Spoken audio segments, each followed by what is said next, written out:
కాంగ్రెస్ ప్రభుత్వం డబుల్ బెడ్రూమ్లు అందిస్తామని అధికారంలోకి రాగానే విస్మరించిందని విమర్శించారు సిపిఎం రాష్ట్ర కార్యదర్శి జాన్ వెస్లే. రంగారెడ్డి జిల్లా కొంగరకలంలోని కలెక్టరేట్ కార్యాలయం ముందు ఇండ్లు స్థలాలు ఇవ్వాలి అంటూ ధర్నా నిర్వహించారు.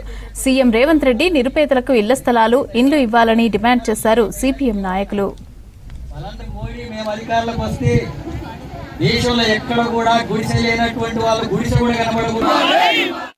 జిల్లా కలెక్టర్ కార్యాలయాల ముందు హయత్ నగర్ ఏరియాకి సంబంధించినటువంటి ఇండ్ల స్థలాలు లేనటువంటి పేదలందరూ కూడా సిపిఎం పార్టీ ఆధ్వర్యంలో ఇక్కడ ధర్నా నిర్వహించడం జరుగుతుంది. 71 సర్వే నంబర్లో దాదాపు 25 ఎకరాల భూమి ఉంది, ప్రభుత్వ భూమి.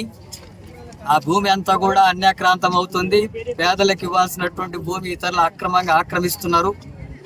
అట్లాగే వివిధ సర్వే నంబర్లలో దాదాపు 30 ఎకరాలకు పైగా భూమి ఉంది. ఈ భూమి అంతా కూడా పేదలకు ఇండ్ల స్థలాలు ఇవ్వాలని చెప్పి సిపిఎం పార్టీ ఆధ్వర్యంలో డిమాండ్ చేస్తున్నాం. గతంలో కూడా ఆందోళన చేశాం, కేసులు పెట్టారు, అరెస్టులు చేశారు. ఇటువంటి ఆందోళన కార్యక్రమం జరిగింది. ఆ తర్వాత వీటన్నిటిని కూడా పరిశీలించి పేదలు అర్హులైనటువంటి వాళ్ళకందరూ కూడా ఇళ్ల స్థలాలు ఇస్తామని చెప్పి హామీ ఇచ్చి ఇప్పటివరకు ఇవ్వడం లేదు.